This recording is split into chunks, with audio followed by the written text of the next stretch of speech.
علیکم میرے پیارے ناظرین، آج میں آپ کے لیے ہمارے پیارے نبی حضرت محمد صلی اللہ علیہ وسلم کے نواسے علی اصغر کا واقعہ لے کے آئی ہوں کہ کس طرح جب فوج جدید نے ان کا پانی بند کر دیا تھا تو پھر کربلا کے میدان میں ان کے ساتھ کیا ہوا۔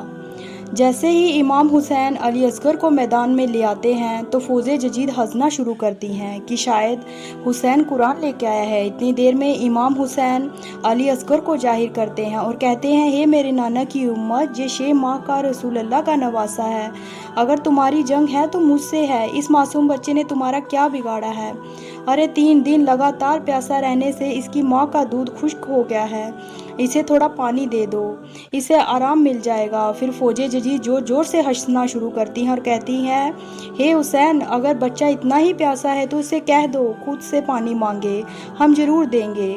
امام حسین نے فرمایا، ہے اصغر، اپنی نانا کی امت سے پانی مانگ۔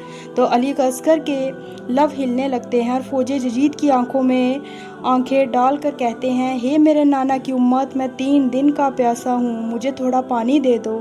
تاریخ نے لکھا، علی اصغر پیاس سے ایسے تڑپ رہے تھے جیسے مچھلی پانی کے بغیر تڑپتی ہے، اور آپ کی آواز میں اتنا درد تھا کہ فوج جدید کا دل نرم ہونے لگتا ہے۔ اتنی دیر میں عمر بن سعد نے کہا، ایسا نہ ہو کہ فوج میں بغاوت پیدا ہو جائے۔ عمر بن سعد ہیں کہ چل نشانہ لے۔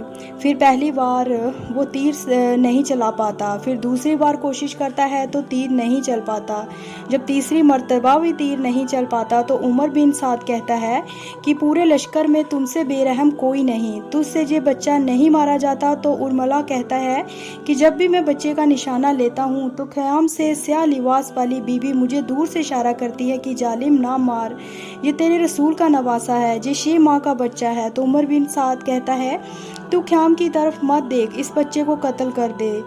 تاریخ نے لکھا، عرب میں جس تیر سے جانوروں کا شکار کیا جاتا تھا اس تیر سے علی اصغر کا نشانہ لیا جاتا ہے۔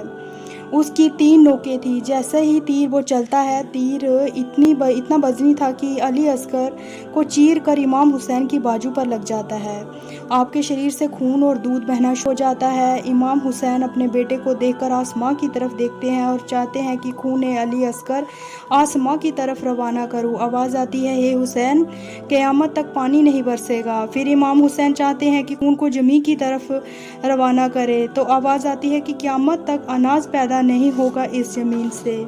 امام حسین علی اصغر کا خون چہرے پر مل کر کہتے ہیں، اے اللہ، میں روز حشر میں تیرے دربار میں ایسے ہی آؤں گا۔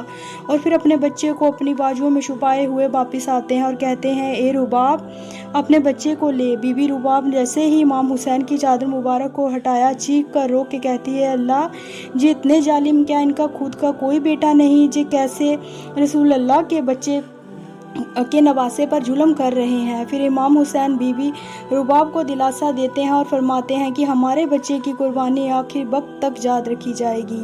ہے رباب، ہماری شہادت کے بعد ہماری لاش کو پامال کیا جائے گا، ہمارے سر کاٹ دیے جائیں گے، میں نہیں چاہتا کہ معصوم بچے کی لاش کی بے غربتی ہو، اور آؤ خیام کے پیچھے بچے کی قبر بناتے ہیں۔ پھر امام حسین اور بی بی رباب خیمے کے پیچھے کھڈا کھودتے ہیں اور وہاں علی اصغر کو دفنا دیتے ہیں۔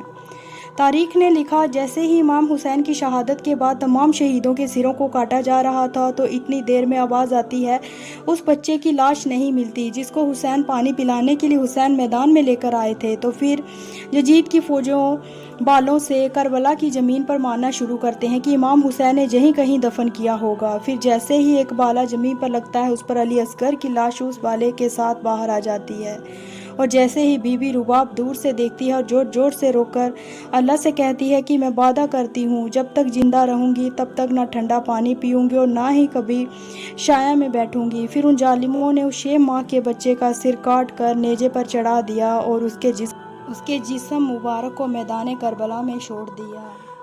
تو امید کرتی ہوں میرے پیارے ناظرین آپ کو یہ ویڈیو اچھی لگی ہے۔ اگر اچھی لگی ہے تو پلیز لائک، شیئر اور سبسکرائب کر دینا میرے چینل کو۔ اللہ حافظ۔